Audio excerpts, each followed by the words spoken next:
நம்ம ஒரு வசனத்தை மாத்திரம் வாசிக்கலாம். பிலிப்பியர் 4:13 எல்லாருக்கும் தெரிஞ்ச ஒரு வசனம் தான். பிலிப்பியர் 4:13 வாசிக்கலாமே. என்னை பலப்படுத்துகிற கிறிஸ்துவினாலே எல்லாவற்றையும் செய்ய எனக்கு பலன் உண்டு. எல்லாவற்றையும் செய்ய எனக்கு, அங்க பவுல் சொல்றாரு, என்னை பலப்படுத்துகிற கிறிஸ்துவினாலே எல்லாவற்றையும் செய்ய எனக்கு பலன் உண்டு. இந்த வார்த்தை பார்க்கும்போது என்னை பலப்படுத்துகிற கிறிஸ்துவினாலே எல்லாவற்றையும் செய்ய எனக்கு பலன் உண்டு என்று அங்கே பவுல் சொல்லுகிறார். அப்போ இது கிறிஸ்துவின் பலத்தினாலே செய்யலாம் அப்படின்னு பவுல் சொல்லும்போது கிறிஸ்துவின் பலம் இல்லாமையும் செய்ய முடியும் என்பதை அறிந்து கொள்ள வேண்டும். அல்லேலூயா. அதுக்கு தான் நான் ஏன் ஆராதனைக்கு வந்தோன்னு சொன்னோம்ல, என்னை பலப்படுத்துகிற கிறிஸ்துவினாலே எல்லாவற்றையும் செய்ய எனக்கு பலன் உண்டு.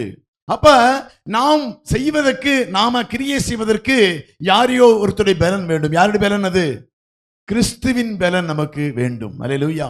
2 பேருடைய பலன் நம்முடைய சரீரத்திலே ஆதிக்கம் செலுத்தும் போது அல்லது நம்முடைய ஆவிக்கு ஆளுகை செல்லும் போது 2 வகையான பலன் நம்மை நிரப்பி நடத்துகிறதை பூமியிலே பார்க்க முடியும். ஒன்றாவது தேவனுடைய பலன்.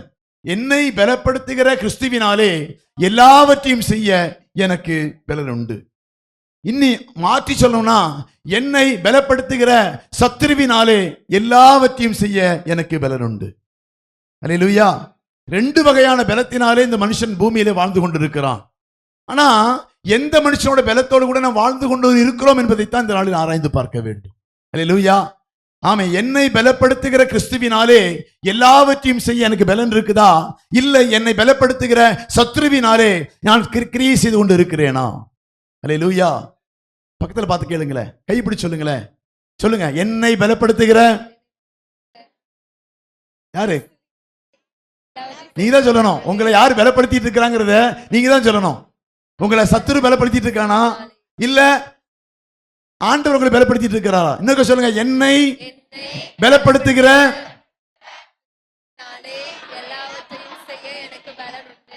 இன்னும் நிறைய பேர் என்னமோ சொல்றாரு, ஐயோ இப்பதான் கவனிக்கிறேன் அப்படின்னு சொல்லிட்டு இன்னும் என்ன மூஞ்சி பார்த்துட்டு இருக்கிறாங்க. ஒன்னும் சொல்லலைங்க, உங்களை பலப்படுத்துறது யாருன்னு கேட்டேன். அல்லேலூயா. உங்களை நீங்க செய்றீங்கல்ல, நீங்க காரியங்கள் நடப்பிக்கிறீங்கல்ல, அப்படி அந்த பலம் கொடுக்கிறது யாரு? பவுல் சொல்றாரு, என்னை பலப்படுத்துகிற கிறிஸ்துவினாலே எல்லாவற்றையும் செய்ய எனக்கு பலன் உண்டு என்று சொல்லி அங்க பவுல் கர்ஜிக்கிற பார்க்கிறோம். ஆனா நீங்க சொல்லணும், என்னை பலப்படுத்துகிற கிறிஸ்துவினாலே எல்லாவற்றையும் செய்ய எனக்கு பலன் உண்டு. ஆமேன். ஒருவேளை இல்ல பலவீனப்படுத்தி கொண்டிருக்கிறான்னா உங்களை பலப்படுத்தும்படியாய் கர்த்தர் விரும்புகிறார். அல்லேலூயா. சில நேரங்கள்ல உங்க சரீரத்தையும் உங்க ஆவியும் ஆத்மாவையும் சத்துரு பலப்படுத்தி கொண்டிருக்கிறார் என்று சொன்னா இந்த நாளிலே கர்த்தர் உங்கள் எல்லாவற்றையும் பலப்படுத்த அவர் போதுமானவராய் இருக்கிறார். அல்லேலூயா. என்னை பலப்படுத்துகிற கிறிஸ்துவினாலே எல்லாவற்றையும் செய்ய எனக்கு. ஆமேன். ஆதியாகமம் 6:3 வாசிங்களே. அப்பொழுது கர்த்தர், என் ஆவி என்றைக்கும் மனுஷனோட போராடுவதில்லை, அவன் மாம்சம்தானே, அவன் இருக்க போகிற நாட்கள் 120 வருஷம் என்றார். ஆமா. அங்க பாக்குறாரு ஆண்டவர் போராடி போராடி பாக்குறாரு. யார்கிட்ட? இங்க ஆண்டவர் பாக்குறாரு, என்னை பலப்படுத்துகிற கிறிஸ்துவினாலே எல்லாவற்றையும் செய்ய எனக்கு பலன் உண்டு பவுல் சொல்றாரு. ஆனா ஆண்டவர் ஒரு மனுஷனை, ஒரு குடும்பத்தை, ஒரு தேசத்தை அங்க பாக்குறாரு. அப்பொழுது கர்த்தர், என் ஆவி என்றைக்கும் மனுஷனோட போராடுவதில்லை, அவன் மாம்சம் தானே. அவ கூட ஆண்டவர் சொல்லி சொல்லி பார்க்கிறார், பலப்படுத்தி பார்க்கிறாரு. யாரும் கீழ்ப்படுகிற மாதிரியே இல்லை, யாருமே கேட்கிற மாதிரி இல்லை. அது 1 வாசிங்க, 6:1 கூடி வாசிக்கலாமே. மனுஷர் பூமியின் மேல் பெருக துவங்கி அவர்களுக்கு குமாரத்திகள் பிறந்தபோது தேவகுமாரர் மனுஷகுமாரத்திகளை அதிக சௌந்தரியம் உள்ளவர்கள் என்று கண்டு அவர்களுக்குள்ளே தங்களுக்கு பெண்களை தெரிந்து கொண்டார்கள். அப்பொழுது கர்த்தர், என் ஆவி என்றைக்கும் மனுஷனோட போராடுவதில்லை, என் ஆவி எப்பொழுது மனுஷனோட கூட போராடுவதில்லை, அவன் மாம்சம்தானே என்று சொல்லி அவன் இருக்க போகிற நாட்கள் 120 வருஷம் என்றார். கொஞ்ச நாள் தான் இருக்க போறான், ஆயுசு முடிகிற வரை என்ன பண்ணிட்டு இருப்பான், அவன் என்னவோ பண்ணிட்டு போட்டோம் அப்படின்னு சொல்லி விட்டுட்டார். இருக்கிற 60 வயசு 70 வயசு 80 வயசு வரை அவன் என்ன வேணா பண்ணிக்கலாம் அப்படின்னு சொல்லி கர்த்தர் அந்த தேசத்தையும் அந்த மக்களையும் பார்த்து என்ன பண்ணிட்டாரு, கைவிட்டு விட்டார். ஏன்னா போராடி பார்க்கிறாரு. அவன் என்னோட கூட இருந்து அவன் ஜெயமுள்ளவனாய் மாற்ற விரும்பி என்னோடு கூட நடக்கிறவனாய் மாற்ற விரும்பி அவனை ஜெயம் கொடுக்கிறவனாய் கூட வர்றதுக்கு அவன் சொல்லி சொல்லி பார்க்கிறாரு. இல்ல, அவன் மாம்சத்தின் மேல் நம்பிக்கை வைத்து தேவனுக்கு விரோதமாய் செயல்பட ஆரம்பித்த போது அவர் சொல்றாரு, அப்பொழுது கர்த்தர் என் ஆவி என்றைக்கும் மனுஷனோட போராடுவதில்லை. ஆமென். சொல்லி சொல்லி பார்க்கிறாரு, அதை பண்ணாத, இது பார்க்காத, இது செய்யாத, இது தவறு, எனக்கு பிடிக்காதுன்னு சொல்லி அநேக முறைகள் அவர் சொல்லியிருக்காரு. அவர்கள் 2வது வசனம் வாசிக்கலாம், 6:2. தேவகுமாரர் மனுஷகுமாரத்திகளை அதிக சௌந்தரியம் உள்ளவர்கள் என்று அழகு தேவ பிள்ளைகளை கவர்ந்து இழுக்குது. என்னது? தேவகுமாரர் மனுஷகுமாரத்திகளை அதிக சௌந்தரியம் உள்ளவர்கள் என்று கண்டு அவர்களுக்குள்ளே தங்களுக்கு பெண்களை தெரிந்து கொண்டார்கள். அல்லேலூயா. அழகு பார்க்குது. ஆண்டவரே, இது வேணுமா வேண்டாமான்னு கேட்காம அவர் சொல்றாங்க, தேவகுமாரன், தேவனுடைய பிள்ளைகள் மனுஷர், அதாவது தேவனை அறியாத ஜனங்கள் மத்தியிலிருந்து உறவு வைத்துக் கொண்டு அழகை பார்த்து, என்னது, ஆசைப்பட்டு தன் கண் பார்க்கறதெல்லாம் வேணும்னு சொல்லி தேவனுக்கு பிரியமில்லாததை செய்ய ஆரம்பிக்கிறார்கள். அப்பதான் ஆண்டவர் சொல்றாரு, என் ஆவி என் மனுஷன் கூட போராடுறது போதும். நானும் சொல்லி சொல்லி பார்க்கிறேன், அவன்கிட்ட நீ எப்படித்தான் செய்யணும், நீ உன்னோட திருமண காரியமா இப்படித்தான் இருக்கணும், வேலைனா இப்படிதான் செய்யணும், நீ வாழ வேண்டிய இப்படிதான் பரிசுத்தமாய் வாழணும், நீ அப்படின்னு சொல்லி எல்லாம் ஆண்டவர் கட்டளை கொடுக்கிறாரு. ஆனா அவன் அநேக நேரங்களிலே தன் கண்களுக்கு பிரியமாய், சரீரத்துக்கு பிரியமாய், தன்னுடைய வாசைகளுக்கு பிரியமாய் நடந்து கொண்டு அவன் கிரியை செய்ய ஆரம்பிக்கிறான். அதனால தான் ஆண்டவர் சொல்றாரு, ஆண்டவரும் நமக்கும் அப்படிதான் சொல்றாருங்க, நானும் உன் கூட இருந்து பெரிய காரியங்களை செய்ய விரும்புகிறேன், உங்க கூட நான் போராடி போராடி பார்த்துட்டு இருக்கிறேன், எத்தனை பேர் ஜெயிக்கிறீங்க, எத்தனை பேர் தோக்குறீங்க. ஆண்டவர் தோக்கிற ஜனங்களை பார்த்து சொல்றாரு, என் ஆவி மனுஷனோடு கூட போராடுவதில்லை. உங்கள் எல்லாம் பார்த்து கைவிடாத தெய்வம், போராடாம உங்கள் போராடி போராடி பார்த்து ஜெயம் எடுக்க முடியலையா? இன்னைக்கு ஆண்டவர் சொல்லுங்க, ஆண்டவரே நான் கீழ்ப்படுகிறேன்ப்பா, இன்னைக்கு நான் உன் வார்த்தைக்கு நான் செவி கொடுக்கிறேன்ப்பா, இந்த நாளில என்னை விட்டு கொடுக்கிற ஆண்டவரே. ஏன்னா விட்டு கொடுக்காம இருந்தா அந்த 4வது வசனம் வாசிங்களேன், 4. அந்நாட்களில் ராட்சதர் பூமியிலே இருந்தார், மனுஷனுடைய அக்கிரமம் பூமியிலே பெருகினது என்று. தேவன் கூட இல்லட்டினா பூமியிலே அக்கிரமம் பெருக தொடங்கும். ஆமென். உங்க வாழ்க்கையிலே அக்கிரமம் பெருக தொடங்குறதுக்கு காரணம் என்ன தெரியுமா? தேவன் போராடி போராடி பார்க்கிறாரு. தேவன் அங்கிருந்து போயிட்டார்னா உங்க வாழ்க்கையிலே அக்கிரமங்கள், பூமியிலே அக்கிரமங்கள், குடும்பத்திலே அக்கிரமங்கள், வாழ்க்கையில எல்லா பாதித்திலும் என்ன தொடங்குமா? மனுஷனுடைய அக்கிரமம் பூமியிலே பெருகினது என்றும், அவன் இருதயத்து நினைவுகளின் தோற்றமெல்லாம், அவன் இருதயத்து நினைவுகளின் தோற்றமெல்லாம் நித்தமும் பொல்லாததே என்றும், நித்தமும் பொல்லாததே என்றும் கர்த்தர் கண்டு தாம் பூமியிலே மனுஷனை உண்டாக்கினதற்காக, தாம் பூமியிலே மனுஷனை உண்டாக்குறதுக்காக கர்த்தர் மனஸ்தாபப்பட்டார். கர்த்தர் மனஸ்தாபப்படுகிறார். அல்லேலூயா. என்னை எல்லாம் தெரிஞ்சு கொண்ட ஏன் மனுஷனை பூமியில் உண்டாக்கினேன்னு சொல்லி, ஏன்னா அக்கிரமம் பெருகுது. தேவன் போராடி போராடி பார்க்கிறாரு, யாரும் கீழ்ப்படுகிறதா இல்ல, ஆனா யாருமே ஒப்புக்கொள்கிறதா இல்ல, யாருமே விட்டு கொடுக்கிறதா இல்ல, தன்னுடைய இஷ்டத்தின்படியாய் வாழ்வதற்கு, தன்னுடைய கண் போன போக்கிலே போவதற்கு, தன்னுடைய எல்லாம் தேவனுக்கு பிரியமில்லாததே செய்து கொண்டிருக்கிறார்கள்.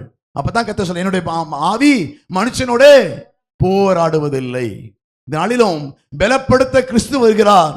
அந்த பலப்படுத்துகிற கிறிஸ்துவை நீங்கள் ஏற்றுக்கொண்டா, அந்த இயேசுவை நீங்க பின்பற்ற ஆரம்பித்தீங்கன்னா உங்கள் வாழ்க்கையில கர்த்தர் பலப்படுத்தி உங்களுக்கு சகாயம் பண்ணி உங்களுக்கு ஜீவனை கொடுத்து உங்களுக்கு இந்த பூமியில எந்த சேதம் வராமல் பாதுகாக்க வல்லவராய் இருக்கிறார். அல்லேலூயா.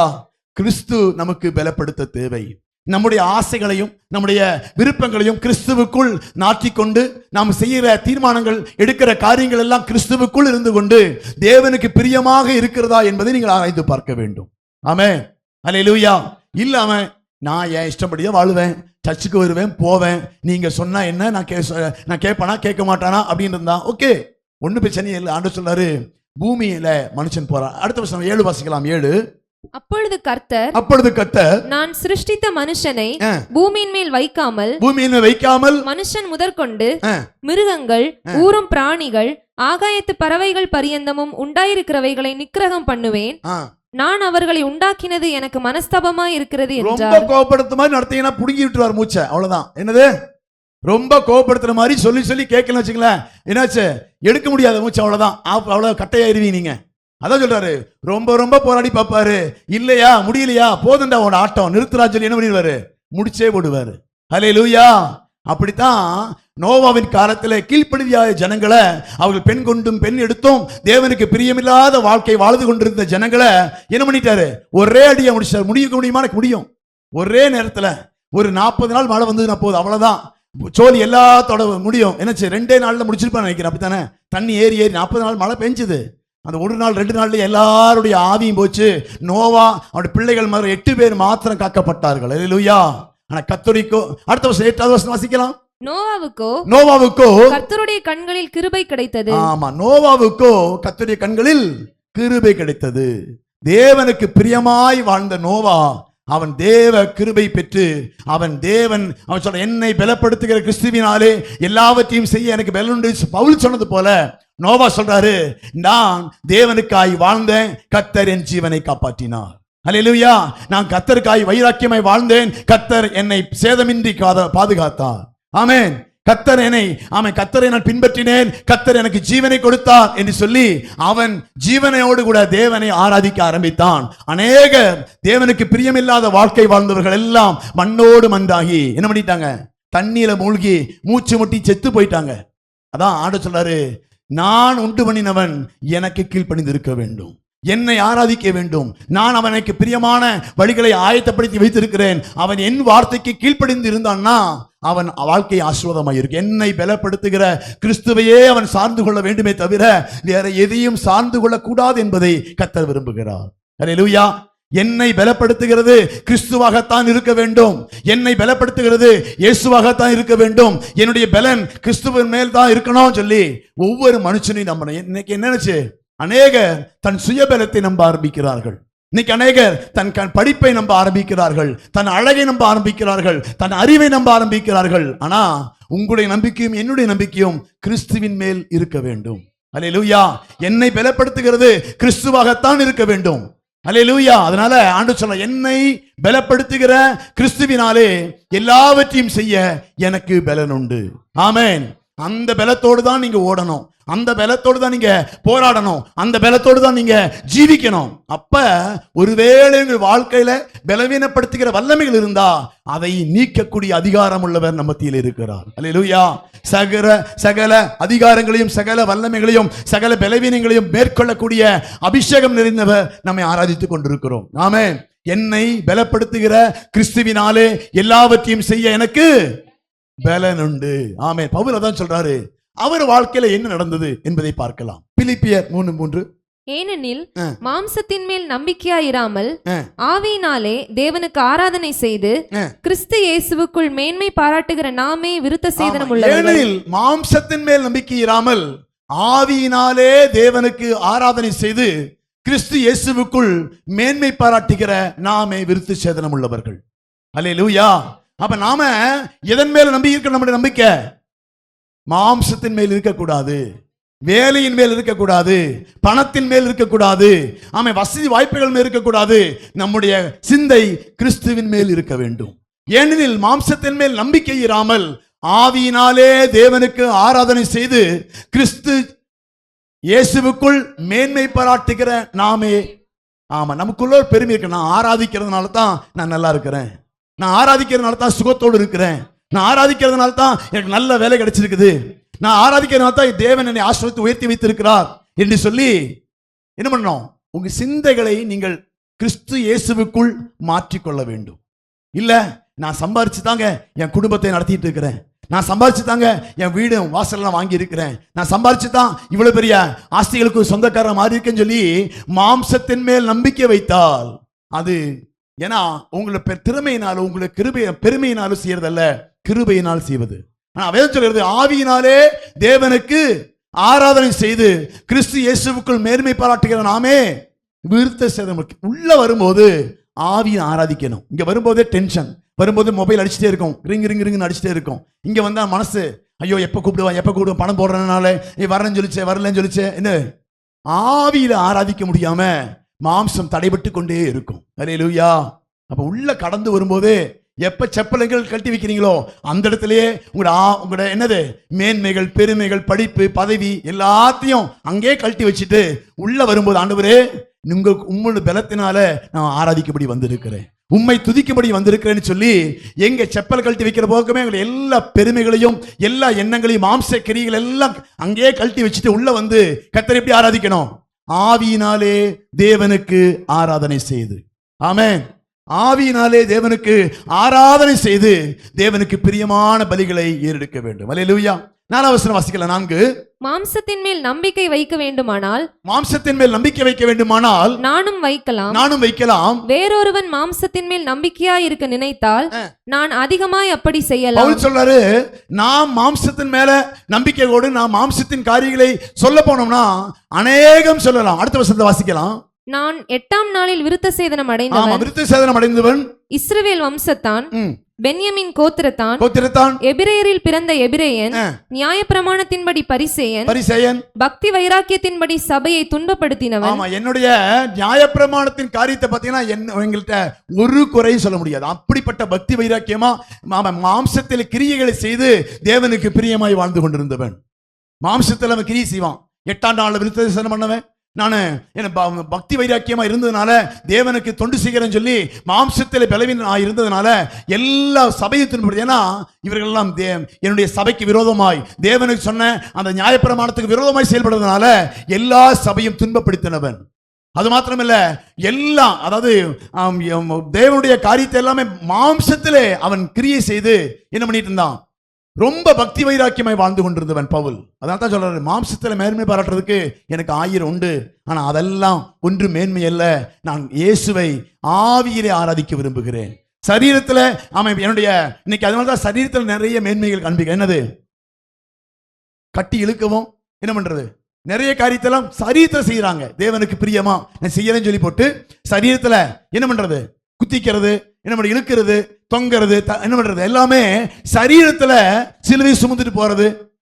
பாக்குறீங்க, நிறைய பேர் தூக்கிப்பாங்கல்ல, நடந்தே போறது, இப்படி எல்லாம் நிறைய சரீரத்தின் மேலே நம்பிக்கையா இருந்து தேவனை கனப்படுத்த நினைக்கிறார்கள். ஆனா நாம் அப்படிப்பட்டவர்கள் அல்ல, ஆவியிலே தேவனை ஆராதிக்க விரும்புகிறவர். அல்லேலூயா. ஆவியில் ஆண்டவர் கண்ண மூடி, ஆண்டவரே உண்மை நான் ஆராதிக்கிறேன்ப்பா, உண்மை நான் துதிக்கிறேன் ஆண்டவரே, உண்மை நான் ஸ்தோத்தரிக்கிறேன் ஆண்டவரேன்னு சொல்லி நாம் தேவனை ஆவியிலே மகிழ்ப்படுத்த விரும்புகிறோம், சரீரத்தில் அல்ல. அதான் பவுல் சொல்றாரு, சரீரத்தில் நான் செய்யணும்னா ஏகப்பட்டது செய்துட்டு வந்தேன், ஒரு பலனும் இல்லை. அடுத்த வசனம் வாசிக்கலாம். 6ஆவது வசனம்.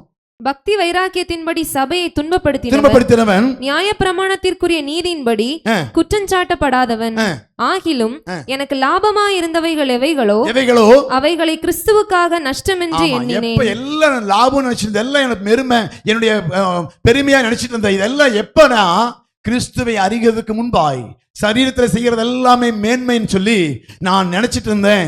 கிறிஸ்துவை அறிந்ததுக்கு அப்புறம் இதெல்லாம் தூசி குப்பை என்று எண்ண தொடங்கினேன். அல்லேலூயா. நாமும் ஒரு காலத்தில் இயேசுவை அறியாததுக்கு முன்பாக நம்முடைய பெருமையான நம்முடைய சரீர பிரகாரமான முயற்சிகளுக்கு தான் முக்கியத்துவம் கொடுத்து கர்த்தர் அதை விரும்புகிறார் என்று சொல்லி அநேக கிரிகளை செய்து கொண்டிருந்தோம். அப்படித்தானே, அநேக கிரிகளை செய்து கொண்டிருந்தோம். ஆனா ஆண்டவர் சொல்றாரு, இப்ப சரீரத்தில் கிரியே இல்ல, நீ ஆவியிலே என்னை ஆராதிக்க விரும்புகிறேன். ஆமென். ஆவியிலே என்ன பண்ணோம், என்னை துதிக்க விரும்புகிறேன். 9வது வசனம் வாசிக்கலாம். 9. நான் கிறிஸ்துவை ஆதாயப்படுத்திக் கொள்ளும்படிக்கும் நியாய பிரமாணத்தினால் வருகிற சுயநீதியை உடையவனாயிராமல். ஆமா, அங்க பாருங்க, நான் கிறிஸ்துவை ஆதாயப்படுத்திக் கொள்ளும்படிக்கு நான் அவரை ஆதாயப்படுத்திக் கொள்ளணும். அதுக்காக நியாய பிரமாணத்தினால் வருகிற சுயநீதியை உடையவனாயிராமல் கிறிஸ்துவை பற்றும் விசுவாசத்தினால் வருகிற விசுவாசத்தின் மூலமாய் தேவனால் உண்டாயிருக்கிறதுமான நீதியை உடையவராயிருந்து கிறிஸ்துவுக்குள் இருக்கிறவர் என்று காணப்படும்படிக்கு. இந்த வசனத்தை நல்லா வாசிச்சு பாருங்களேன். அதாவது நியாயப்பிரமாணம் இப்படித்தான் வாழ வேண்டும் என்று சொல்லுகிறது. சரீர பிரகாரமான எல்லா முயற்சிகளையும் பண்ணி வாழ்ந்தா கடவுளுக்கு பிரியமாய் இருக்கிறாய் என்று சொல்லி நியாயப்பிரமாணம் சடங்குகளையும் சம்பிரதாயங்களையும் கொண்டிருக்கிறது. நாள் பார்க்கிறது, நட்சத்திரம் பார்க்கிறது, இந்த நாளில் தான் இது பண்ணணும், இந்த மாதிரி அறுவடை காலத்தில் இப்படி பண்ணணும், உள்ள வரும்போது கால்களை கழுவணும், நிறைய ரூல்ஸ் அண்ட் ரெகுலேஷன் பார்த்துட்டே இருப்பாங்க. பார்த்துருக்கீங்களா? சரீரத்தில் தன்னை சுத்தப்படுத்திக் கொள்ளணும். எல்லாருமே பார்த்தீங்கன்னா கோயிலுக்குள்ள போகும்போது காலை கழுவிட்டு தான் உள்ள போகணும். முன்னாலே தொட்டி வச்சிருப்பாங்க, காலை கழுவிட்டு தான் உள்ள போகணும். இது நியாயப்பிரமாணம். அவர்கள் விருத்த சேதனம் சரீரத்தில் பண்ணா மட்டும்தான் கடவுளை ஆராதிக்க முடியும். இது நியாயப்பிரமாணம். ஆனா இருதயத்தில் விருத்த சேதனம் பண்ண வேண்டும். இதுதான் இது என்னது, ஆவியின் பிரமாணம் இது. அல்லேலூயா. உங்க கைகளையும் கால்களையும் அடிக்கடி சுத்தம் பண்ணிக்கொள்ள வேண்டும். இது நியாயப்பிரமாணம். உங்கள் சிந்தைகளையும் இருதயங்களையும் அடிக்கடி இயேசு ரத்தத்துக்குள்ளாய் கழுவிக்கொள்ள வேண்டும். இது ஆவியின் பிரமாணம். இப்ப ஆவியின் பிரமாணத்தை பின்பற்ற வேண்டிய நாம் நியாயப்பிரமாணத்தின்படியாய் வாழ்ந்திருக்க அநேக ஜனங்கள் சொல்றாங்க, இல்ல இப்படித்தான் நீ உன்னை சுத்தப்படுத்தி கொண்டு தேவனுக்கு பிரியமாய் வாழ வேண்டும் என்று சொல்லி சொல்லுகிறது. ஆனா பவுல் சொல்றாரு, 9வது வசனம் வாசிக்கிறேன் நான். நான் கிறிஸ்துவை ஆதாயப்படுத்திக் கொள்ளும்படிக்கும் நியாயப்பிரமாணத்தினால் வருகிற சுயநீதியை உடையவனாய் இராமல் கிறிஸ்துவை பற்றும் விசுவாசத்தினாலே வருகிற விசுவாச மூலமாய் தேவனால் உண்டாயிருக்கிறதுமான நீதியை உடையவனாய் இருந்து விசுவாசத்தின் மூலமாய் வருகிற நீதி உடையவனாய் இருந்து கிறிஸ்துவுக்குள் இருக்கிறவன் என்று காணப்படும்படிக்கும் இப்படி நான் அவரையும் அவருடைய உயிர்த்தெழுதலின் வல்லமையையும் அவருடைய பாடுகளின் ஐக்கியத்தையும் அறிகிறதற்கும் அறிந்து கொள்ள அவருடைய மரணத்திற்கொப்பான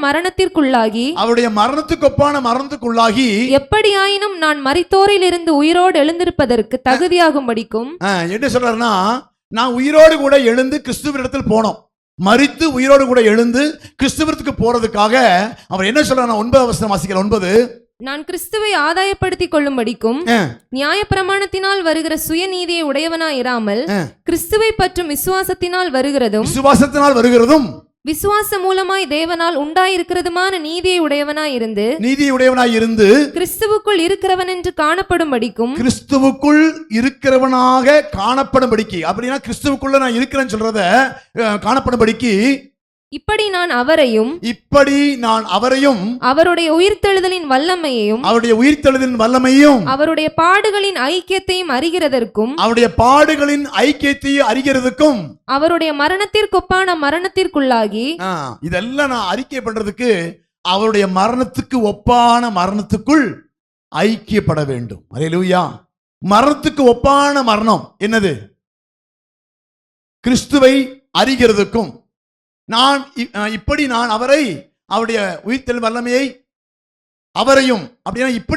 அவரையும் கிறிஸ்துவையும் அவருடைய உயிர்த்தெழும் வல்லமை அப்படின்னா உயிர்த்தெழுகிற வல்லமையை பெற்றுக்கொள்ளவும் அவருடைய பாடுகளின் ஐக்கியத்தை அறிகிறதுக்கும் அவருடைய மரணத்துக்கு ஒப்பான மரணத்தின் மூலமாய் கடந்து வந்த மட்டும்தான் கிறிஸ்துவனுடைய உயிர்த்தெழுதல் வல்லமையை உயிரோடு எழும்பதற்கு தகுதியாகும்படிக்கு. நான் தகுதி எப்ப ஆகிறேன்னா அவரை அறிந்து கொள்வது. இப்படி நான் அவரையும் அவருடைய உயிர்த்தெழுதல் வல்லமையையும் அவருடைய பாடுகளின் ஐக்கியத்தையும் அறிகிறதுக்கும் அவருடைய மரணத்துக்கொப்பான மரணத்துக்குள்ளாகி எப்படியாகிலும் நான் மரித்தோரிலிருந்து உயிரோடு எழும்பதற்கு தகுதியாகும்படிக்கு. அவர் பவுல் சொல்றாரு, நான் ஞானஸ்தானம் எடுத்து சுயநீதியின் அதாவது நியாயப்பிரமாணத்தின் படியாய் இருக்கிற விருத்த சேதனம் அல்ல, கிறிஸ்துவின் மரணத்துக்கு உள்ளாய் ஞானஸ்தானம் பெற்று அவரோடு கூட உயிரோடு எழுந்து அவரையும் அவருடைய வல்லமையும் அவருடைய பாடுகள் ஐக்கியத்தையும் பெற்றுக்கொள்ள அவருடைய மரணத்துக்குள்ளாய் உயிர்ப்பிக்கப்படுகிறேன். அல்லேலூயா. மரணத்துக்கு ஒப்பான மரணம் அதான் என்னது? ஞானஸ்தானத்தின் மூலமாய் அடக்கம் பண்ணப்பட்டு என் மாம்சத்தை எல்லாம் அடக்கி ஆவியின்படி வாழ்வதற்கு என் சரீரத்தை ஒப்பு கொடுக்கிறேன். அல்லேலூயா. சரீரத்தை செய்யக்கூடிய கிரிகளை எல்லாம் நான் விட்டுட்டு எல்லாத்தையும் இதோட முடிச்சுக்கிட்டு நான் ஞானஸ்தானத்தின் மூலமாய் என் மாம்சத்தையும் மாம்சத்தின் கிரியைகளையும் மாம்சத்தின் எண்ணங்களையும் எல்லாவற்றையும் அடக்கம் பண்ணி விட்டு நான் அவரோடு கூட இருப்பதற்கு என் ஆவியின்படி உயிர்த்தெழுது. அதான் சொல்ற பாருங்க, மரணத்துக்கொப்பான மரணத்துக்குள்ளாகி எப்படியாகிலும் நான் மரித்தோரிலிருந்து உயிரோடு எழுப்பதற்கு தகுதியாகும் பொருட்டு. ஞானஸ்தானம் எது கொடுக்குறாங்க? மாம்சத்தின் கிரிகள் எல்லாம் அடக்கி இனி உனக்கு மாம்சத்துக்கு உனக்கு சம்மதம் இல்லை, மாம்சத்தில் எந்த கிரியை செய்தாலும் கர்த்தர் அதை அங்கீகரிக்கிறது இல்லை, ஏற்றுக்கொள்வதில்லை. நீ கிரியை செய்வது ஆவியின்படி கிரியை செய்ய வேண்டும். அல்லேலூயா. அதான் மாம்சத்துக்குள்ளாய் அவருடைய மரணத்துக்கு ஒப்பான மரணத்தை நீங்கள் தரித்து கொண்டு அவரோடு கூட உயிர்த்தெழுந்தது போல ஞானஸ்தானத்தின் மூலமாய் நீங்கள் உயிரோடு எழும்பப்பட்டு ஆவிக்குரிய பிரமாணத்தின்படி வாழ்வதற்கு உங்களையும் என்னையும் கர்த்தர் அழைத்திருக்கிறார். அல்லேலூயா. ஆமென். பவுல் சொல்றது பாத்தீங்களா? என்னை பலப்படுத்துகிறது என்னுடைய நியாயப்பிரமாணம் அல்ல, என்னை பலப்படுத்துகிறது என்னுடைய பாரம்பரியம் அல்ல, என்னை பலப்படுத்துகிறது என் கையின் பிரயாசம் அல்ல, என்னை பலப்படுத்துகிறது கிறிஸ்து. அதற்காக எல்லாவற்றையும் குப்பையும் தூசியுமாய் விட்டு விடுகிறேன். அதற்காக கிரியை செய்கிறதான மாம்சத்தின் சிந்தைகள் எல்லாம் நான் அடக்கம் பண்றேன். கிறிஸ்துவின் மரணத்துக்கு ஒப்பான மரணத்தின் மூலமாய் என் மாம்சத்தையும் மாம்சத்தின் கிரியைகளையும் இச்சைகளையும் பாவத்திலையும் எல்லாத்தையும் அடக்கம் பண்ணி அவரோடு கூட உயிர்த்தெழுந்ததுக்கு அடையாளமாக உயிரோடு எழுப்பதற்கு என்னை தகுதியாகும்படிக்கு நான் இப்படி செய்கிறேன் என்று சொல்லி பவுல் சொல்லுகிறார். அல்லேலூயா. நம்ம எதற்காய் ஞானஸ்தானம் எடுக்கிறோம்னா மாம்சத்தில் தேவனை பிரியப்படுத்துகிறதுக்காக அல்ல, ஆவியிலே தேவனை பிரியப்படுத்துகிறதுக்காக. ஆமென். அதனால தான் மாம்சத்தில் வரக்கூடிய கிரியைகள் தேவனிடத்தில் நீதியை கொண்டு சரிப்பிக்க முடியாது. மாம்சத்தின் கிரியைகள்னாலே ஒரு காலத்தில் வாழ்ந்து கொண்டிருந்தோம். இப்படி எல்லாம் செய்தா தேவனுக்கு பிரியமாய் வாழலாம் என்று சொல்லி நியாயப்பிரமாணம் அதை கற்றுக் கொடுக்கிறது. அதன்படியாய் வாழ்ந்து தேவனுக்கு பிரியமாய் இருப்பது கூடாத காரியம். அதனால தான் கர்த்தர் சொல்றாரு, நம்முடைய ஆசைகளையும் இச்சைகளையும் நம்முடைய எண்ணங்களையும் ஏக்கங்கள் எல்லாம் கிறிஸ்து இயேசுவுக்குள் உங்களை மாற்றிக்கொண்டு ஆமே ஆவியிலே தேவனை ஆராதிக்கிற நீங்களும் நானும் தான் விருத்த சேதனம் உள்ளவர்கள், இருதயத்துல விருத்த சேதனம் உள்ளவர்கள். இப்படி மரணத்துக்கொப்பான மரணத்திற்குள்ளாகி எப்படியாகிலும் நான் மரித்தோரிலிருந்து உயிரோடு எழுப்பதற்கு தகுதியாகும் பொருள் படிக்கும். அடுத்த வசனம், அவருக்காக எல்லாவற்றையும் நஷ்டம் என்று விட்டேன், அது அவருக்காக எல்லாவற்றையும் நஷ்டம் என்று விட்டேன், குப்பையுமாக எண்ணுகிறேன். குப்பையுமாக எண்ணுகிறேன். இதெல்லாம் என்னை பரலோகத்துக்கு கொண்டு போய் சேர்த்தாது. நான் அவரை ஆராதிச்சா மட்டும்தான் பரலோகத்துக்கு போக முடியும். ஆவியில அவரை துதித்தா மட்டும்தான் பரலோகத்துக்கு போக முடியும். நான் 10 கார் வச்சிருக்கிறேன், 10 வீடு வச்சிருக்கிறேன், எனக்கு 5-6 ஃபேக்டரி இருக்குன்னு சொன்னா பரலோகத்துக்கு போயிடலாமா? முடியுமா? ஆமா, இதெல்லாம் உங்களை பரலோகம் கொண்டு சேர்க்க. அதான் தான் சொல்றேன், இது எல்லாம் எனக்கு குப்பை, இதெல்லாம் எனக்கு தூசி. நான் பரலோகத்துக்கு போனோம்னா கர்த்தரை ஆவியிலே ஆராதிக்க வேண்டும். ஆவியில பக்கத்தை கைப்பிடிச்சு சொல்லுங்களேன். ஆமா, பரலோகத்துக்கு போனோம்னா கார் இருந்தா போக முடியாது, வீடு இருந்தா போக முடியாது, வேலை இருந்தா போக முடியாது, ஆவியில ஆராதிச்சா போக முடியும். ஆமா, எல்லாம் குப்பை, எல்லாம் தூசி. அதான் பவுல் சொல்றார், எல்லா குப்பையும் தூசியும் என்று எண்ணுகிறேன். ஆமா, என்னை பலப்படுத்துகிற கிறிஸ்து எனக்குள் வராவிட்டால் எனக்குள் ஜீவன் இல்லை. கிறிஸ்து எனக்குள் வராவிட்டா கர்த்தர் எனக்கு பலம் தர மாட்டாரு, நான் பரலோகத்துக்கு போக முடியாது. இங்க இருக்கிறது எல்லாமே கண்மூடனா எல்லாம் விட்டு தான் யாராச்சும் கொண்டு போயிருக்காங்களா? நீங்க சொல்றதை பார்த்தா யாரோ எங்க வீட்டுல பக்கத்துல எல்லாம் கொண்டு போனாங்க அப்படின்னு சொல்ற மாதிரி இருக்கு. ஒரு கூசி கூடி கொண்டு போக முடியாது. அல்லேலூயா. உங்க மரணத்துல ஒரு குண்டூசி கூடி கொண்டு போக முடியாது. ஆமா, ஆவியிலே தேவனுக்கு ஆராதனை செய்ய வேண்டும். ஆவியிலே தேவனை ஆராதிக்க, அதுதான். அதனால தான் பவுல் பவித்தியம் நினைக்கிறீங்களா? அவர் உண்மையாகவே ஞானிங்க, ஆண்டவருடைய அன்பை ருசித்தவர், இந்த உண்மையாகவே தேவனுடைய அந்த வல்லமையை தெரிந்து கொண்டு இன்னைக்கு ஓடுற ஓட்டம் ஆராதனைக்கு வர முடியாம தான் ஓட்டம். நிறைய பேர் லேட்டா வர்றாங்க. கேட்டா வேலைங்க, நைட் எல்லாம் ரொம்ப டயர்டா இருந்ததுங்க. எங்க ஆவியில் ஆராதிக்க ஆவி போச்சுன்னா போய் மேல போக முடியாது, புரிஞ்சுக்க சரியா? ஆராதனை நல்ல ஆவியில ஆராதிச்சு தேவனை தொழுது கொண்டா மட்டும்தான் தேவனோடு இருக்க முடியும். இல்லாட்டினா நீங்க லேட்டா வந்து எங்க பரலோகத்தை கோட்டை விட்டுருவீங்க. ஆவியிலே ஆராதிக்க வேண்டும் தேவனை, பக்தி வைராக்கியத்தை ஆராதிக்க வேண்டும். ஜெபத்திலே நம்ம என்ன பண்ணணும்? தரித்திருந்து தேவனுக்கு பிரியமாய் ஆராதிக்க வேண்டும். இன்னைக்கு உலகம் உள்ள வந்து இழுக்குது, எல்லாம் என்னத்த எல்லாத்தையும் இழுக்கு. சரி, நேரமாச்சு. அடுத்த வருஷம் வாசிக்கிற 12. நான் அடைந்தாயிற்று அல்லது முற்றும் தேறினவன் ஆனேன் என்று எண்ணாமல் கிறிஸ்து இயேசுவினால் நான் எதற்காக பிடிக்கப்பட்டேனோ அதை நான் பிடித்துக் கொள்ளும்படி ஆசையாய் தொடர்கிறேன். ஆமா, எல்லாம் என்ன சொல்றாரு? நான் எதற்காய் பிடிக்கப்பட்டேனோ அதை பிடித்துக் கொள்ளும்படி ஆசையாய் தொடர்கிறேன். பவுலை பார்த்து பவுல் சொல்றாரு, நான் எதற்காய் கிறிஸ்துவினால பிடிக்கப்பட்டேனோ அதை பிடித்துக் கொள்ளும்படி ஆசையாய் தொடர்கிறேன். ஏசப்பா என்னை எதுக்காய் தெரிந்து கொண்டாரோ அந்த நோக்கத்தை தெரிந்து கொண்டு அதற்காய் வாழ நான் ஆசைப்படுகிறேன். பவுலுடைய சொல்றது முக்கியமான நோக்கம் என்னன்னா, என்ன சொல்றாரு? கிறிஸ்துவின் இயேசுவினால் நான் எதற்காய் பிடிக்கப்பட்டேனோ அதை நான் பிடித்துக் கொள்ளும்படி ஆசையாய் தொடர்கிறேன். நம்முடைய பாஷையில் சொல்றோம்னா, நான் இயேசுவை எதற்காய் பிடித்துக் கொண்டேனோ அதை பெற்றுக்கொள்ளும்படி ஆசையாய் தொடர்கிறேன். இன்னைக்கு இயேசுவை நீங்க பிடிச்சதுக்கு ஒரு நோக்கம் உண்டு, ஆனா இயேசு உங்களை பிடிச்சதுக்கு ஒரு நோக்கம் உண்டு. 2 பேருக்கு 2 நோக்கம் இருக்குது. ஒண்ணு புரிஞ்சுதா? ஒண்ணு, இயேசு உங்களை பிடிச்சதுக்கு ஒரு நோக்கம் இருக்குது, நீங்க இயேசு பிடிச்சதுக்கு ஒரு நோக்கம் இருக்குது. என்ன நோக்கம்? எனக்கு வீடு வேணும் ஆண்டவரே, எனக்கு கார் வேணும் ஆண்டவரே, என்னை ஆசீர்வதிங்க ஆண்டவரே, என்னை உயர்த்துங்கப்பா, என் இடதும் புடதும் அப்படியே திருமணம் எல்லாம் என்ன இருக்கணும், எல்லாம் என்னோட தான் ஆண்டவர் இருக்கணும் அப்படின்னு சொல்லி தான் நீங்க பிடிச்சிங்க. ஆனா ஆண்டவர் எதை பிடிச்சா தெரியுமா? கிறிஸ்து இயேசுவினால் நான் எதற்காய் பிடிக்கப்பட்டேனோ அதை பிடித்துக் கொள்ளும்படி ஆசை. இன்னைக்கு உங்க ஆசை எதை பார்த்து இருக்குது? இயேசுவை பார்த்து இருக்குதா, இல்ல என்னோட ஆசீர்வாதத்தை பார்த்து இருக்குதா? பரலோகத்துக்கு போனோம்னு சொல்லி நீங்க பிடிச்சீங்களா, இல்ல எனக்கு பூமியில சொத்துகள் வேணும்னு சொல்லி நீங்க பிடிச்சீங்களா? நான் எதற்காய் பிடிக்கப்பட்டேனோ அதை பிடித்துக் கொள்ளும்படி ஆசையாய் தொடர்கிறேன். யோசிச்சு பாருங்க. நான் சொல்றது உங்களுக்கு காமெடியா இருக்கலாம், பேசிருக்க இந்த மாதிரி இருக்கலாம். நீங்க என்ன நோக்கத்துக்குள்ள ஓடிட்டு இருக்கிறீங்க? என்ன சிந்தையோடு நம்ம இருக்கிறோம்? நமக்கு பணம் கண்டிப்பா வேணும், வேலை கண்டிப்பா வேணும், வீடு வேணும், வாகனம் வேணும், எல்லாம் வேணும். அது பிரதானமா இருக்கக்கூடாது.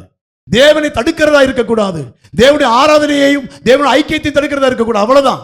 நீங்க நான் எதற்காய் பிடிக்கப்பட்டேனோ அதை பிடித்துக் கொள்ளும்படி ஆசையை தொடர்றீங்களா, இல்ல நான் இயேசுவை எதற்காய் பிடித்தேனோ அதற்காய் நீங்க ஓடுறீங்களா? ஒரு காலத்தில் அது வேண்டுமா இருந்து, விடுதலை வேணும், ஆவியிலே ஆராதிக்க தடையா இருக்கிற விடுதலை எல்லாம் வேணும், அதெல்லாம் கொடுப்பார் ஆண்டவர். முதலாவது தேவனுடைய ராஜ்யத்துக்கு பிரியமானதை செய்ய ஆரம்பிக்க வேண்டும். அதான் சொல்றாரு, கிறிஸ்து இயேசுவினால் நான் எதற்காய் பிடிக்கப்பட்டேனோ அதை நான் பிடித்துக் கொள்ளும்படி ஆசையாய் தொடருகிறேன். அல்லேலூயா. பிலிப்பியர் 3:15 வாசிக்கலாம். 3:15 வாசிக்கலாம். ஆகையால் நம்மில் தேறினவர்கள் யாவரும் இந்த சிந்தையா இருக்க கடவோம். ஆமா, தேறின பிள்ளைகளுக்கு இந்த சிந்தை வந்துரும். நான் எதற்காய் பிடிக்கப்பட்டிருக்கேன்னா, பரலோகத்துக்கு போறதுக்கு. இந்த உலகத்தில் இருக்கக்கூடிய எல்லாத்தையும் ஆசையாய் தொடரக்கூடிய எல்லா தூசியும் குப்பையுமா விட்டுட்டு தேவனை முதலாவது பிரியப்படுத்துவேன். அதன் மூலமா இந்த உலகத்துல சில பாடுகள், சில பிரச்சனைகள், சில துன்பங்கள் வந்தாலும் பரவாயில்ல, கர்த்தரை ஆதாயப்படுத்திக் கொள்ளுவேன். அல்லேலூயா. இல்ல எனக்கு என்ன குறைஞ்சாலும் பரவாயில்ல, ஆராதனைக்கு வராம டபுள் சம்பளம் கிடைக்கும் ஓடிடுவேன் வேலைக்கு அப்படின்னு சொல்லக்கூடாது. கிறிஸ்துவை ஆதாயப்படுத்திக் கொள்ள சில லாபமான அனைத்தையும் நஷ்டமாக குப்பையுமாக எண்ணுகிறேன் சொல்லி பவுல் சொன்னது போல, நாம் சிலரை தேவனுக்காய் இழக்க, தேவனுடைய ஐக்கியப்பட, தேவன் ஆவியில பெறப்பட சில இழக்கிறதுக்கு ரெடியா இருக்கணும். அல்லேலூயா. ஆமென். ஒரு வசனத்தை வாசிக்கலாம். லூக்கா 6:40 வாசிக்கலாமா? லூக்கா 6:40.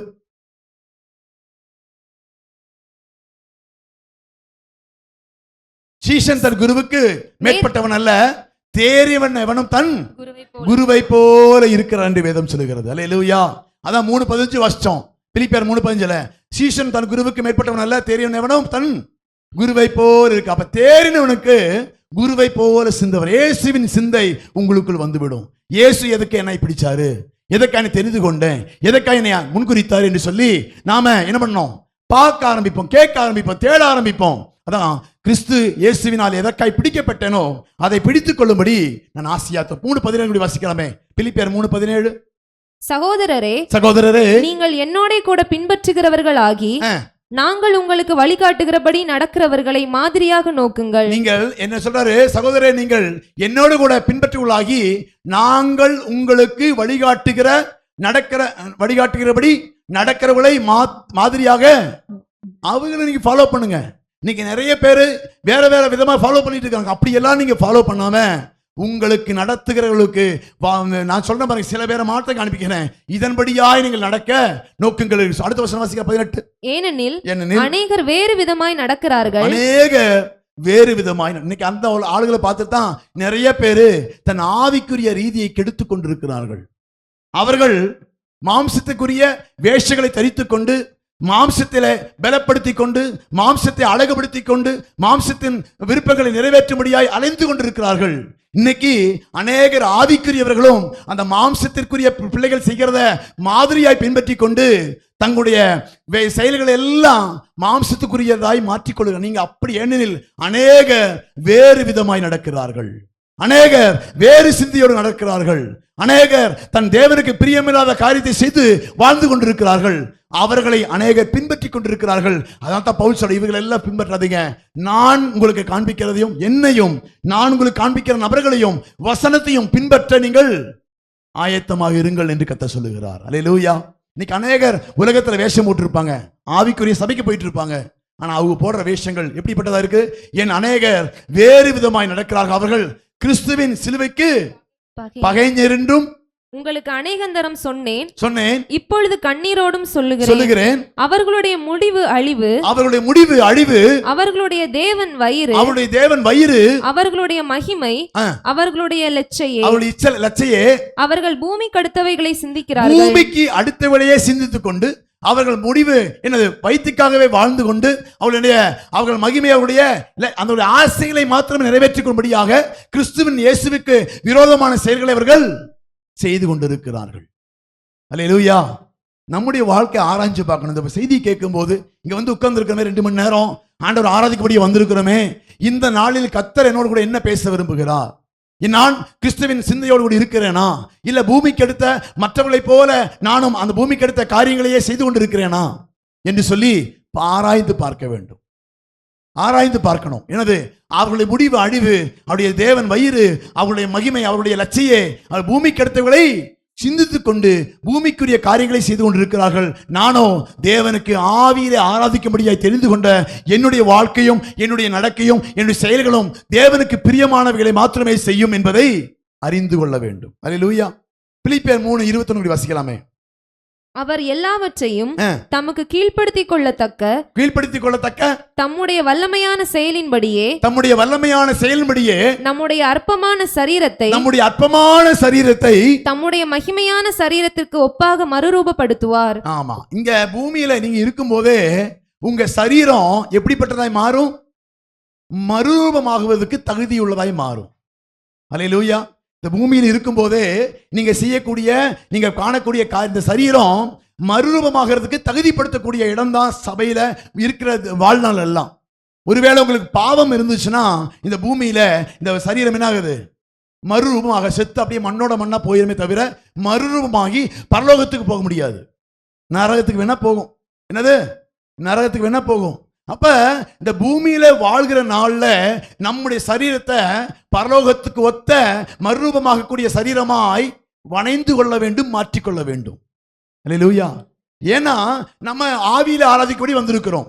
இந்த ஆவியில ஆராதிக்க முடியாதபடி சரீரம் தடுத்துட்டே இருக்கும். அப்படிதான், அதை பண்ணு, இதை பண்ணு, எனக்கு அது வேணும், இது வேணும், அதை வாங்கி கொடு, இது வாங்கி கொடு. நீங்க சரீரம் இருக்குதே சும்மாவே இருக்காது.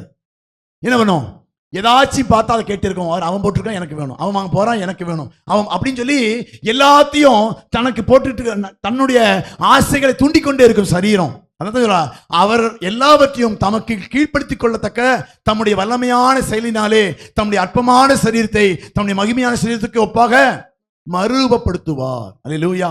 கிறிஸ்து உங்களுக்குள்ள வந்தார்னா இந்த அற்பமான சரீரத்தை அவர் எல்லாவற்றையும் தமக்கு கீழ்ப்படுத்திக் கொள்ளத்தக்க தம்முடைய வல்லமையான செயலினாலே, அந்த என்னை பலப்படுத்துகிற கிறிஸ்து எனக்குள் வந்தார்னா என் சரீரத்தை கட்டுப்படுத்த ஆரம்பிப்பார். அல்லேலூயா.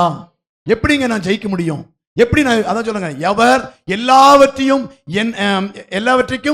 தமக்கு கீழ்ப்படுத்திக் கொள்ளத்தக்க தம்முடைய வல்லமையான செயலினாலே, கிறிஸ்து உங்களுக்குள்ள வந்தார்னா உங்க சிந்தை மாறும், சரீரம் மாறும், ஆவி மாறும், எல்லாம் அவருக்கு பிரியமாய் கட்டுப்பாட்டுக்குள் வரும். அல்லேலூயா. அதான் பவுல் சொல்ற, என்னை பலப்படுத்துகிற கிறிஸ்துவினாலே எல்லாவற்றையும் செய்ய எனக்கு பலன் உண்டு, என்னை பலவீனப்படுத்துகிற சத்துருவினாலே எல்லாவற்றையும் எனக்கு செய்ய எனக்கு பலன் உண்டு.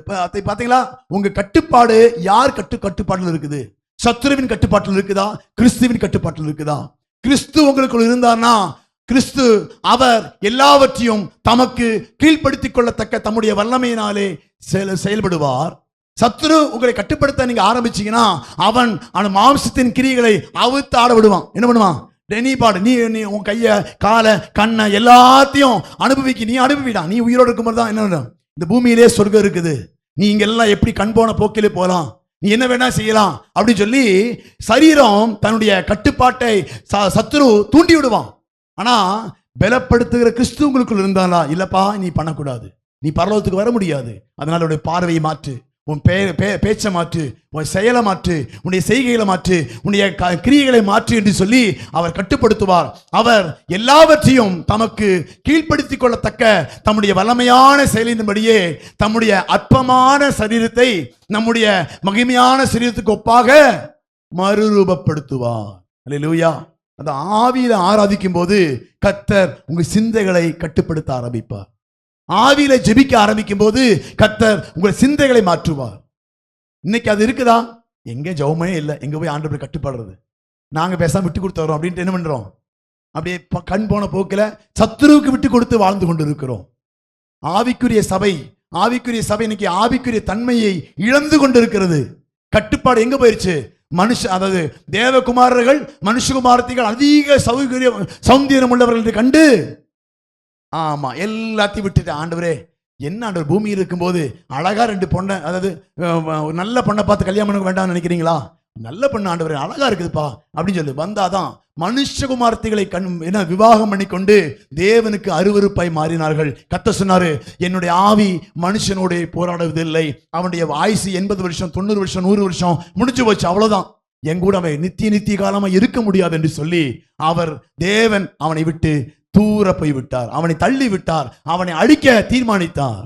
ஆனா உங்களையும் என்னை அழிக்க கூடாது என்பதற்காக கர்த்தர் சொல்லுகிறாரு, உன்னை பலப்படுத்த நான் வருகிறேன். நான் வந்து உன்னை என்ன பண்ணுவேன்? பலப்படுத்தி எல்லா பலவீனங்களையும் மேற்கொண்டு நீ நல்ல தேவனுக்கு பக்தி வைராக்கியமாய் வாழ்வதற்கு தேவையான கிருபையும் ஞானத்தையும் கர்த்தர் கொடுக்க வல்லமை உள்ளவராய் இருக்கிறார். அதனால்தான் அவர் எல்லாவற்றையும் தமக்கு கீழ்ப்படுத்திக் கொள்ளத்தக்க தம்முடைய வல்லமையான செயலின்படியே தம்முடைய அற்பமான சரீரத்தை தம்முடைய மகிமையான சரீரத்துக்கு ஒப்பாக மறுரூபமாக்குவார். அல்லேலூயா. அப்ப அந்த மறுரூபமாக்கக்கூடிய அனுபவம் உங்க வாழ்க்கையில கடந்து வர வேண்டும் என்று சொன்னா கிறிஸ்துவை தரித்துக் கொள்ள வேண்டும். ஆட்களை தரித்துக் கொண்டோம் எப்போ? ஞானஸ்தானத்தின் மூலமாய். ஆமா, மாம்சத்தின் கிரிகள் எல்லாம் அடக்கி, ஆண்டவரே இனி நான் வாழ்வது உமக்காக, உமது ஊழியம் செய்வதற்காக, உமக்கு பிரியமாக சொல்லி தீர்மானம் எடுத்து தான் என்ன பண்ணோம்? அடக்கம் பண்ணணும். கொஞ்ச நாளுக்கு அப்புறம் தோண்டி நம்மளும் எடுத்துட்டோம். ஐயோ இதெல்லாம் போகுதே, இதெல்லாம் எனக்கு வேணுமே சொல்லி என்ன பண்ணிட்டோம்? அடக்கம் பண்ணதெல்லாம் என்ன பண்ணிட்டோம்? தூங்கி போய் என்ன பண்ணணும்? தோண்டி எடுத்துட்டு கொஞ்ச நாள் தானே, இன்னும் 2 வருஷம், அதுக்கப்புறம் நான் நல்லா ஆயிடுவேன், இன்னும் 1 வருஷம், அதுக்கப்புறம் சரியாயிருவேன் சொல்லி போட்டு எதையெல்லாம் தோண்டி கிறிஸ்துவுக்குள் அடக்கம் பண்ணப்பட்டமோ எல்லாவற்றையும் என்ன பண்ணிட்டோம்? எடுத்து போட்டுக்கிட்டு இந்த உலகத்தை அனுபவிக்க ஆரம்பித்திருக்கிறோம். அதான் சொல்றாரு, என்னை பலப்படுத்துகிற கிறிஸ்துவினாலே எல்லாவற்றையும் செய்ய எனக்கு பலன் உண்டு. லானபமான அனைத்தையும் கிறிஸ்துவுக்குள் நஷ்டம் என்று எண்ணிக்கொண்டு, குப்பையும் தூசியுமாக எண்ணிக்கொண்டு, அவர் எதற்காய் என்னை அடைத்தாரோ, எதற்காய் பிடிக்கப்பட்டேனோ அதை பிடித்துக் கொள்ளும்படி ஆசையாய் தொடரக்கூடிய ஒரு வாழ்க்கை. இன்னைக்கு ஆசை தாங்க மனுஷனை தேவனுக்கு பிரியமாய் வாழ வைக்க முடியாது. சரீரம் கிரியை செய்ய ஆவி அப்படி அடங்கி போயிருது. ஆவி கிரியை செய்ய சரீரம் அடங்கி போகும். ஆனா போராடி பார்க்க 2 நாள் நல்லா ஜெபம் பண்ணுவேன், வீட்டுல ஒரே பிரச்சனை, வேண்டாம் ஜெபமா தூக்கி போடு, அவ்வளவுதான். என்ன பண்ற? எதுக்கு நம்ம வாழ்க்கை பிரச்சனை? நம்ம நிம்மதியா வாழ்ந்து போறோம் இல்லைங்க. அதான் சொல்ல, பாடுகள் சகித்தால் பரமன் வருகையில் கூட சென்றிடலாம், பாடி மகிழ்ந்திடலாம். ஆமே. அப்ப பாடுகள் உள்ள வாழ்க்கை கொஞ்சம் போராட்டத்தை ஆடும், 2 நாள் ஆடும், 3 நாள் அடங்கிரும். இது 2 நாள் நீங்க பார்த்து பயந்துடக்கூடாது. சரீரம் ஆடுறதை பார்த்து, மனைவி கோவப்படுறதை பார்த்து, பிள்ளைகள் கோவப்படுறதை பார்த்து, கணவன் கோவப்படுறதை பார்த்து நீங்க அடங்கி போயிடக்கூடாது. அதை அடக்கக்கூடிய தேவ பலத்தோடு கூட என்னை பலப்படுத்துகிற கிறிஸ்துவினாலே எல்லாவற்றையும் செய்ய எனக்கு பலன் உண்டு சொல்லி மாம்சத்தை போராடி ஜெயிக்கணும்.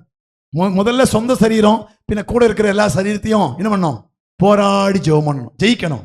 நம்ம போராடி பார்க்கிறோம், நம்மளே ஆமா என்ன அப்படின்னு சொல்லி என்ன பண்றோம்? 2 நாள் 3 நாளுக்கு அப்புறம் போ அப்படின்னு விட்டுறோம். அப்படி விடக்கூடாது. என்னை பலப்படுத்துகிற கிறிஸ்துவினாலே எல்லாவற்றையும் செய்ய எனக்கு பலன் உண்டு. அல்லேலூயா. அதனால தான், ஏன்னா பலப்படுத்த கிறிஸ்து நம்ம கூடவே இருக்கிறார். மத்தேயு 8:17 வாசிக்கலாம். 8:17 மத்தேயுல,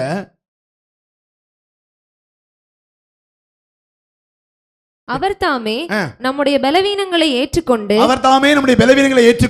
நம்முடைய நோய்களை சுமந்தார் என்று எசாயா தீர்க்கதரிசியினால் உரைக்கப்பட்டது நிறைவேறும்படி இப்படி நடந்தது. ஆமா, எப்படி நடந்ததா? எசாயா தீர்க்கதரிசி முதலே சொல்லியிருக்காரு, அவர் தாமே தம்முடைய பலவீனங்களை ஏற்றுக்கொண்டு தம்முடைய நோய்களை சுமந்தார் என்று எசாயா தீர்க்கதரிசியினால் எழுதப்பட்டது நிறைவேறும்படி. இப்படியே இயேசு பலியானார்னா நம்முடைய பலவீனங்களை எல்லாம் அவர் பலப்படுத்தும்படியாய். ஒருவேளை பலவீனப்பட்டு பாவம் பண்ணிட்டோம், பலவீனப்பட்டு தான் ஆதாமும் ஏவாளும் என்ன பண்ணிட்டாங்க? பாவம் செய்துட்டாங்க. அந்த பலவீனத்தை நீக்கும்படியாய், இந்த பாவத்திலிருந்து விமோசனம் கொடுக்கும்படியாய் கிறிஸ்து உங்களுக்காகவும் எனக்காகவும் பலனாய் மாறினார். அல்லேலூயா. நம்முடைய பாவத்தை எல்லாம் மேற்கொள்ளக்கூடிய அதிகாரத்தையும் கிருபையும் கர்த்தர் கொடுக்கும்படியாகத்தான் தன் ஜீவனையே கொடுத்தார். ஒரு நாள்ல அது பலவீனமாய் இருந்தது, இன்னைக்கு கிறிஸ்துவினோடு கூட நாம் சேர்ந்து வாழும்போது அது பலனாய் மாறும். அல்லேலூயா. எது உங்க வாழ்க்கையில பலவீனப்படுத்துகிறதோ அதை கிறிஸ்துவின் பலத்தோடு கூட எதிர்க்க ஆரம்பிங்க. மாம்சத்துல நீங்க முடிவெடுத்தீங்கன்னா தோத்து போயிருவீங்க. அது உண்மை. நிறைய பேர் பார்த்தீங்கன்னா 1ஆம் தேதி ஆச்சுன்னா இந்த மாசம் இந்த வருஷம் நிறைய தீர்மானம் எடுப்பாங்க. குடிக்க மாட்டேன், சண்டை போட மாட்டேன், அப்படி நிறைய எடுப்பாங்க தெரியுமா? உலகத்தான்கள் எல்லாம் 1 வாரம் 2 வாரம் தான். 3ஆவது வாரம் என்ன இது நிறைவேற்ற முடியாது. ஏன்னா மாம்சத்தில் எடுக்கக்கூடிய தீர்மானங்கள் அது. ஆனா நீங்க கிறிஸ்துவுக்குள் வைராக்கியமா நீங்க எடுத்தீங்கன்னா பலப்படுத்த கிறிஸ்து உங்களுக்கு கூட வருவாரு. பாவத்தை ஜெயிக்கவும் நீதிக்காய் வாழவும் உங்களை தகுதிப்படுத்தக்கூடிய கிறிஸ்து உங்கள் அவயவங்களை வாசம் பண்ணி எல்லாவற்றையும் பலப்படுத்தி உங்களை ஜெயிக்கிறவராய் மாற்றுவார். ஆமென். பவுல் சொல்றார், என்னை பலப்படுத்துகிற கிறிஸ்துவினாலே எல்லாவற்றையும் செய்ய எனக்கு.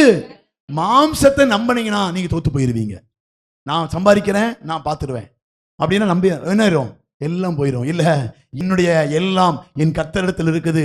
என்னை பலப்படுத்துகிற கிறிஸ்து என் வாழ்க்கையில வரும்போது பாவத்தை ஜெயிப்பேன், உலகத்தை ஜெயிப்பேன், என் சூழ்நிலை ஜெயிப்பேன், தேவனுக்கு பிரியமாய் வாழ்வேங்கிற நம்பிக்கையோடு நீங்க வாழ ஆரம்பிச்சீங்கன்னா உங்க வாழ்க்கையில கிறிஸ்து பலனாய் வெளிப்படுவார், ஜெயமுள்ள வாழ்க்கையை வாழ வைப்பார். அது பவுலை எப்படி வெற்றிகரமாய் மாற்றினாரோ அதே போல உங்களையும் மாற்ற வல்லமை உள்ளவராய் இருக்கிறார். அல்லேலூயா. பிலிப்பியர் 4:4 வாசிக்கலாமே. 4:4.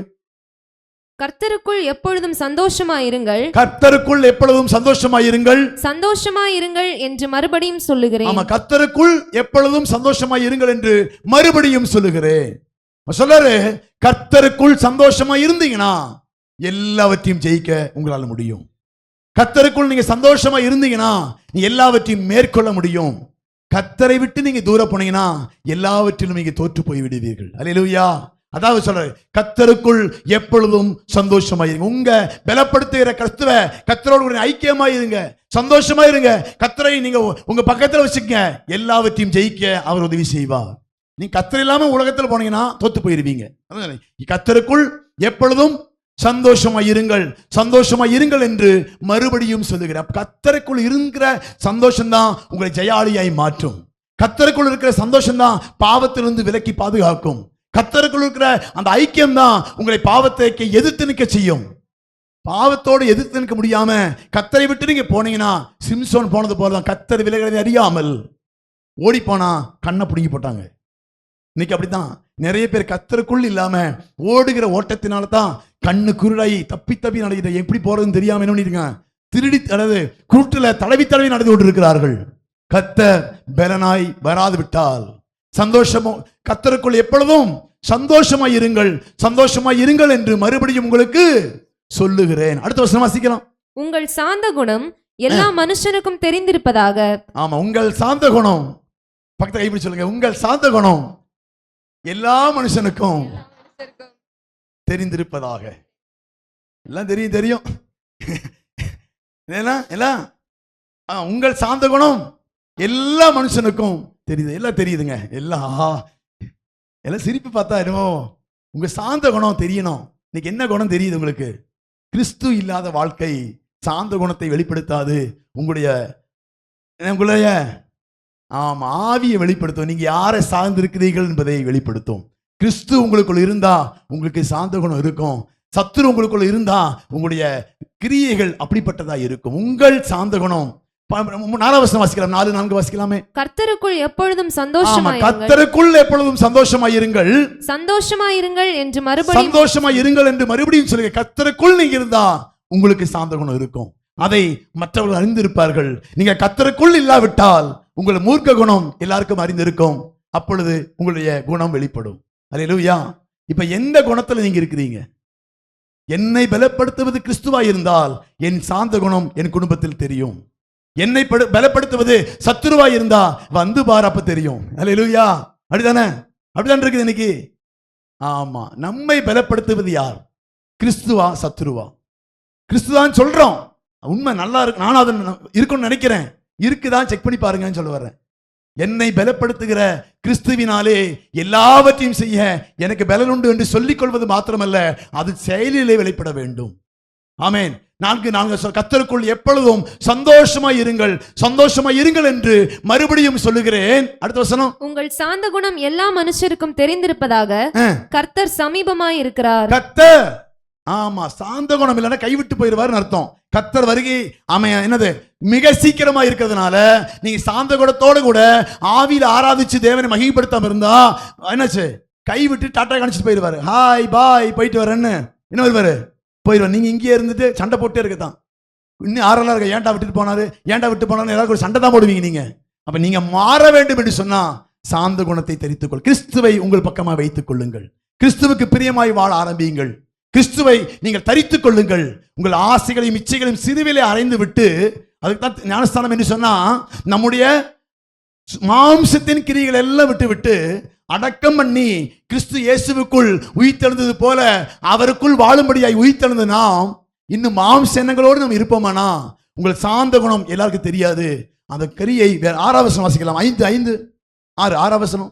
நீங்கள் ஒன்றுக்கும் கவலைப்படாமல் நீங்கள் ஒன்றுக்கும் கவலைப்படாமல் எல்லாவற்றையும் குறித்து உங்கள் விண்ணப்பங்களை ஸ்தோத்திரத்தோட கூடிய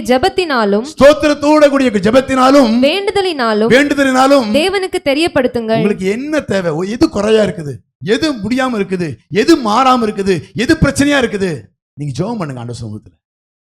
அல்லேலூயா. நான் மாத்திட்டு தான் வருவேன்னு சொன்னீங்கன்னா மாறவே மாட்டீங்க. நீங்க மாற மாட்டீங்க, அவங்க மாற மாட்டாங்க. மாத்துவதற்கு தேவ கரத்தில் ஒப்பு கொடுங்கள். அல்லேலூயா.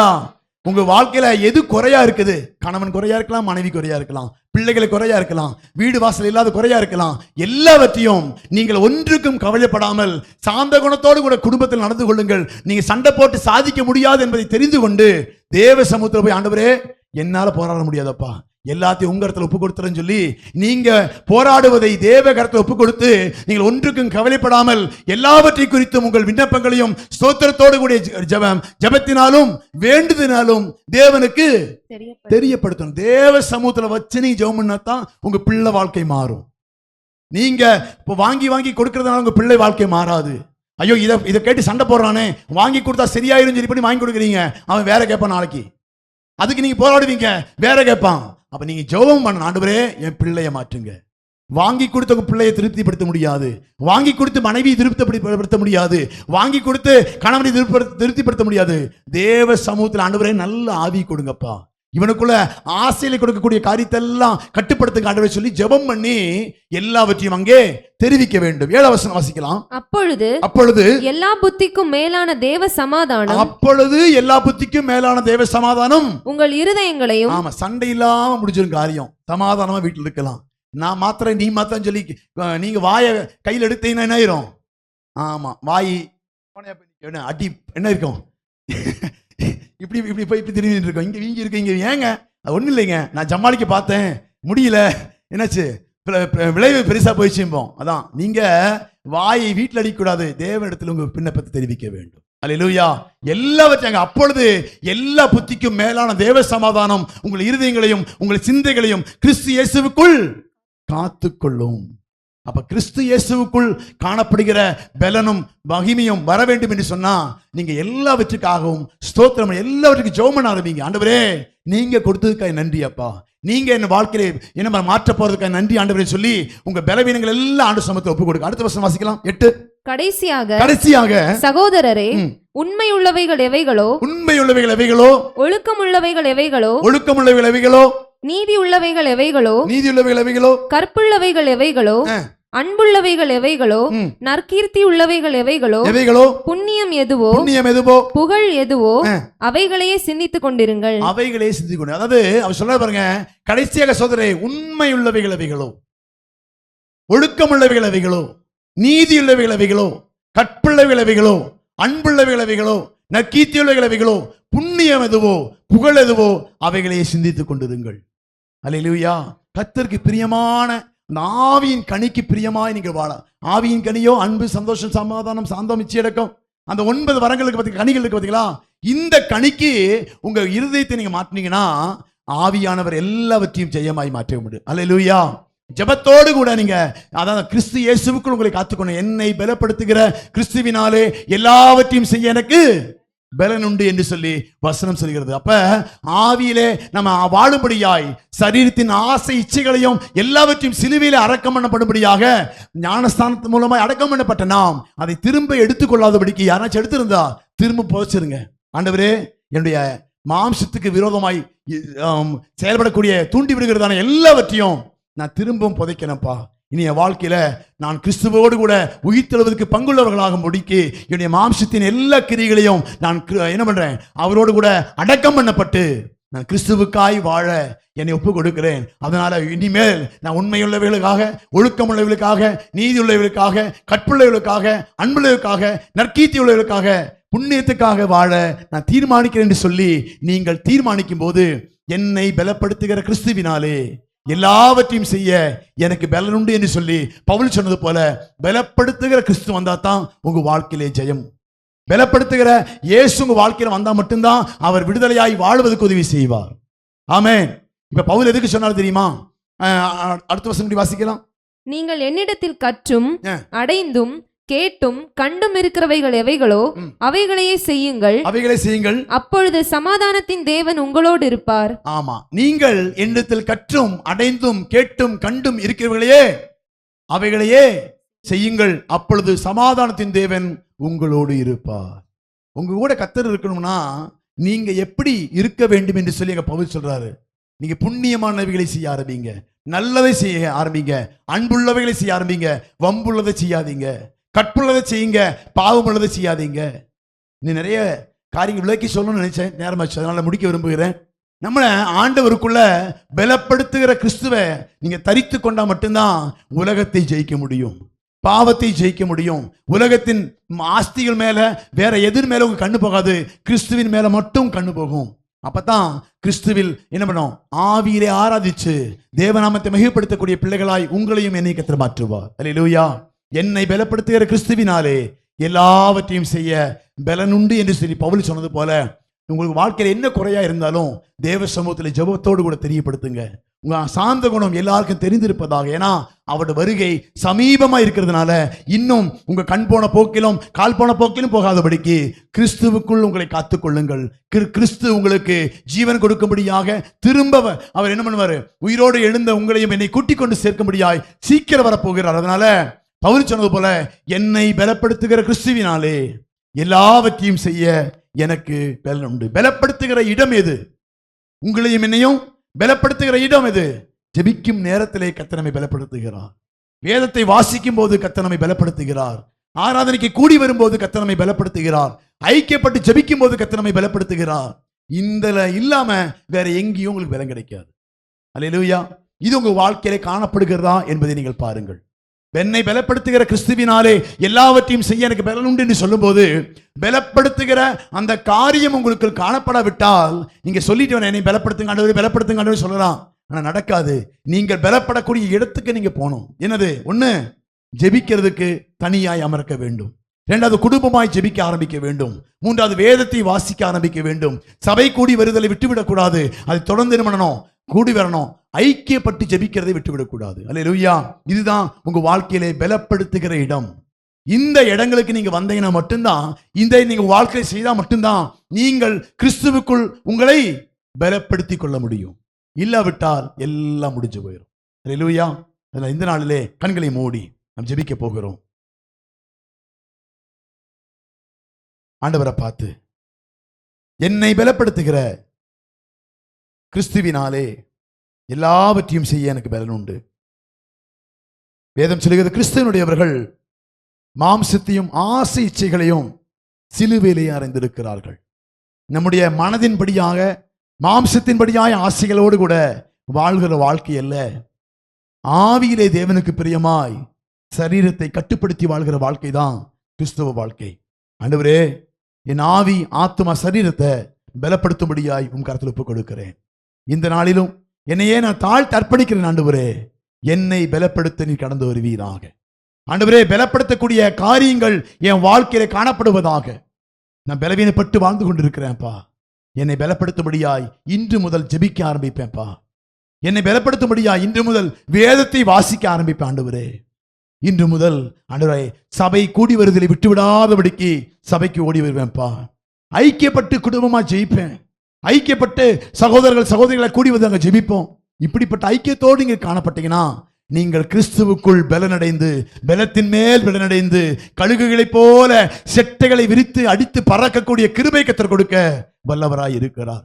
ஆண்டவரை பார்த்து, ஆண்டவரே, என்னை பலப்படுத்த நீர் வருவீராக, என்னை பலப்படுத்த நீ வருவீராக, இந்த மாம்சத்தை மேற்கொள்ள நீ வருவீராக, இந்த பூமியை மேற்கொள்ள நீ வருவீராக, என் ஆசைகளை மேற்கொள்ள நீ வருவீராக. ஆண்டவரே, உமக்கு பிரியமாய் வாழ நீ வருவீராக. அர்ப்பணிக்கிறேன் அப்பா. கிருபையுள்ள கரத்தை தாழ்த்தி ஒப்புக் கொடுக்கிறேன். தொடர்ந்து நீ பொறுப்படுத்திக் கொள்ள வழி நடத்தும். இயேசுவின் மூலம் ஜெபங்களும் பிதாவே, ஆமென்.